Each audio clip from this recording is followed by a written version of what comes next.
Hey everyone, welcome back to our channel. Today, I am going to show you how to change icon of recycle bin. So let's get started. First, click on the window button in the bottom left corner of your screen.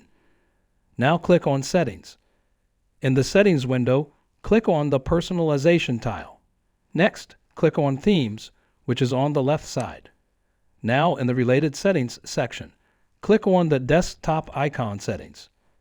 Here you'll see a list of desktop icons, including the recycling bin. Please note that there are two icons for the recycling bin, one for the full bin and one for the empty bin.